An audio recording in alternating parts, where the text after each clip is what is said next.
दोस्तों नमस्कार, स्वागत है आप सभी का। एक बार फिर से आई चलते हैं उत्तर प्रदेश की ताजा खबरों की ओर। लेकिन उससे पहले अगर आपने अभी तक इस चैनल को सब्सक्राइब नहीं किया तो कर लें, जिससे कि आपको उत्तर प्रदेश की ताजा खबर रोजाना मिलती रहे।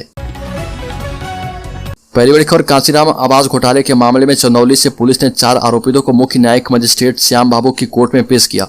कोर्ट ने सुनवाई के बाद सभी आरोपितों को जेल भेज दिया है। पेशी के दौरान कोर्ट परिसर में गहमा-गहमी का माहौल रहा।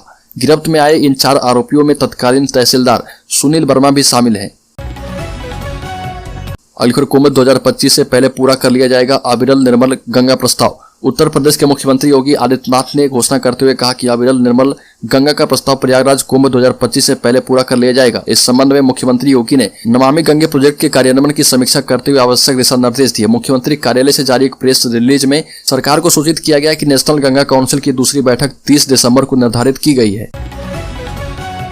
अलकर सीएम योगी ने कहा कि शांतिपूर्ण माहौल में मनाया जाए क्रिसमस, धर्मांतरण की ना होने पाई घटनाएं। मुख्यमंत्री योगी आदित्यनाथ ने 25 दिसंबर को क्रिसमस का पर्व शांतिपूर्ण तरीके से संपन्न कराने के लिए अफसरों को निर्देश दिए और कहा कि सभी धर्म गुरुओं के साथ संवाद बनाते हुए शांतिपूर्ण माहौल के बीच क्रिसमस आयोजन मनाने की व्यवस्था की जाए और इसके साथ ही यह सुनिश्चित किया जाए कि कहीं भी कोई धर्मांतरण की घटना न हो जाए।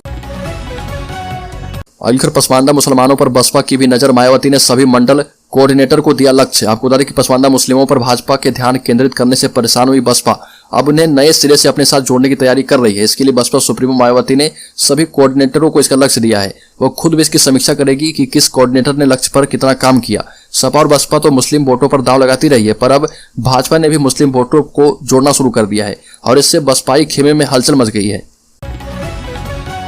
अलीखुर मथुरा में सर्वे के दिए गए आदेश, दावा मस्जिद के नीचे है मंदिर। मथुरा स्थित श्री कृष्ण जन्मभूमि और शाही ईदगाह विवाद में जिला कोर्ट ने बड़ा आदेश दिया। वाराणसी के ज्ञानवापी परिसर की तरह मस्जिद का सर्वे होगा। सीनियर डिवीजन की कोर्ट ने हिंदू सेना की याचिका पर सुनवाई करते हुए आदेश दिया है। हिंदू और मुस्लिम दोनों पक्षों को नोटिस जारी किया गया है और वो कोर्ट के आदेश का पालन करें। अब वाराणसी के ज्ञानवापी परिसर की तरह मस्जिद का भी सर्वे होगा और सर्वे की रिपोर्ट 20 जनवरी को कोर्ट में पेश की जाएगी। अलीगढ़ सपा के राष्ट्रीय अध्यक्ष ने 2024 और 2027 में चुनाव जीतने का किया दावा। अखिलेश यादव ने कहा कि मैनपुरी मॉडल ने गुजरात मॉडल को फेल कर दिया है। सपा प्रमुख ने कहा कि मैनपुरी और जसवंत नगर के लोग स्प्रिंग की तरह हैं, जितना दबाओगे उतना ही उछलकर आएंगे। ये जीत छोटी मोटी जीत नहीं है। मैनपुरी की जीत ने समाजवादियों को नई ऊर्जा देने का काम किया है। अखिलेश यादव ने भाजपा सरकार पर हमला बोलते हुए कहा कि मैनपुरी को जिताकर यहाँ की जनता ने दिखा दिया कि हम जितना जमीन पर लड़ेंगे उतना ही बेहतर परिणाम सामने आएंगे। अलीखुर अपने 2 दिवसीय दौरे पर प्रयागराज आए उप मुख्यमंत्री केशव प्रसाद मौर्य ने मीडिया के प्रश्नों का जवाब देते हुए कहा कि चाचा शिवपाल सिंह यादव की विश्वसनीयता अभी प्रश्न चिन्ह के घेरे में है। उत्तर प्रदेश के उप मुख्यमंत्री केशव प्रसाद मौर्य की प्रदेश सरकार के निर्देश पर ग्लोबल इन्वेस्टर्स समिट पर नीदरलैंड से लौटे प्रथम प्रयाग आगमन पर सर्किट हाउस में कहा कि डॉक्टर रामगोपाल यादव की मशविरा उपरांत भी अखिलेश यादव उन्हें राष्ट्रीय अध्यक्ष बनाने की गलती नहीं करेंगे। अगर शिवपाल यादव राष्ट्रीय अध्यक्ष बनाए जाते हैं तो अच्छा है, अन्यथा चुनाव में लाभ लेने की दृष्टि से ही चुनावी चाचा बने रहेंगे।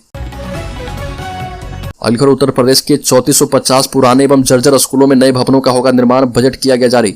बेसिक शिक्षा विभाग के कई स्कूल जर्जर हालत में हैं। आने वाले समय में बच्चों को नए स्कूल में पढ़ने का मौका मिलेगा। प्रदेश के इन जर्जर स्कूलों के स्थान पर नई इमारत बनाने के लिए 555 करोड़ रुपए की पहली किस्त जारी कर दी गई। विभाग से मिली जानकारी के मुताबिक यह वह स्कूल है जिनके भवन पूरी तरह से जर्जर एवं खराब हो चुके हैं। इनकी मरम्मत की जगह इन्हें गिराकर दोबारा इनके स्थान पर नया भवन निर्माण किया जाएगा। अलीगढ़ यूपी में धार्मिक स्थलों पर फिर से लगे लाउडस्पीकर पर सख्त हुए सीएम योगी। उत्तर प्रदेश के मुख्यमंत्री योगी आदित्यनाथ ने देर शाम अपने 5 कालिदास मार्ग स्थित सरकारी आवास पर शासन के वरिष्ठ अधिकारियों संग मीटिंग की। इस दौरान अधिकारियों से क्रिसमस के त्योहार को सकुशल संपन्न कराने और कहीं भी धर्मांतरण की घटना न होने पाने की हिदायत दी। साथ ही धर्म स्थलों पर दोबारा लगाए जा रहे लाउडस्पीकर को हटाने का निर्देश दिया। अलीगढ़ यूपी में सपा के एम वाई यानी मुस्लिम यादव का भाजपा के एम वाई यानी मोदी योगी से होगा मुकाबला। समाजवादी पार्टी नए साल में अपने एम वाई यानी मुस्लिम यादव आधार को मजबूत करने और बीजेपी के एम वाई मोदी योगी को चुनौती देने की कोशिश कर रही है। पिछला 1 साल उत्तर प्रदेश में समाजवादी पार्टी के लिए उतार चढ़ाव भरा रहा और पार्टी अब 2024 के लिए अपनी रणनीति पर फिर से काम कर रही है। अलीगढ़ बलरामपुर में एक दलित परिवार ने मुस्लिम पीर छांगुर जमालुद्दीन और नसरीन पर मजदूरी के बदले इस्लाम कबूलने और कत्ल करने की धमकी देने का आरोप लगाया। उत्तर प्रदेश के बलरामपुर जिले में एक दलित परिवार ने एक मुस्लिम पीर पर पिटाई और धर्मांतरण के दबाव का आरोप लगाया। पीड़ित परिवार ने कोर्ट में शिकायत देकर आरोपित पीर पर कार्रवाई की मांग की है। दलित युवक ने बताया कि 4 दिसंबर 2022 को जब पीड़िता ने अपनी मजदूरी मांगी तब पीर टाल मटोल करने लगा। इस बीच पीर छांगू पर पीड़ित व्यक्ति की पत्नी को मजदूरी के बदले इस्लाम कबूलने का ऑफर दिया गया।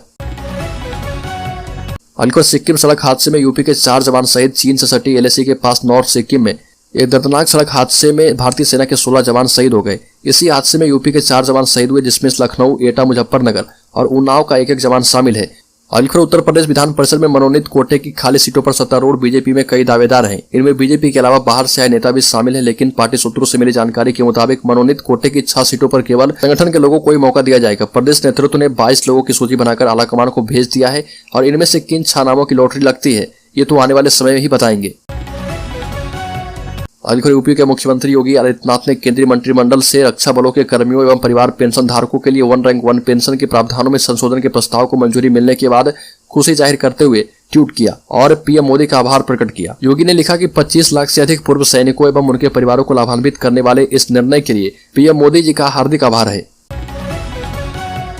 अलीगढ़ यूपी में 7 लाख लोगों को नौकरियां मिलेगी। यूपी में आने वाले दिनों में 16 देश 7.5 लाख करोड़ का निवेश करेंगे और इससे अलग अलग क्षेत्रों में नौकरियां जनरेट होगी, जिसमें 7 लाख लोगों को जॉब मिलेगी। और यह तब संभव हो सका है जब टीम यूपी के 16 देशों के दौरे के बाद ये संभव हो पाया है। प्रदेश में निवेश के लिए यूनाइटेड किंगडम, अमेरिका सबसे ज्यादा इंटरेस्टेड है।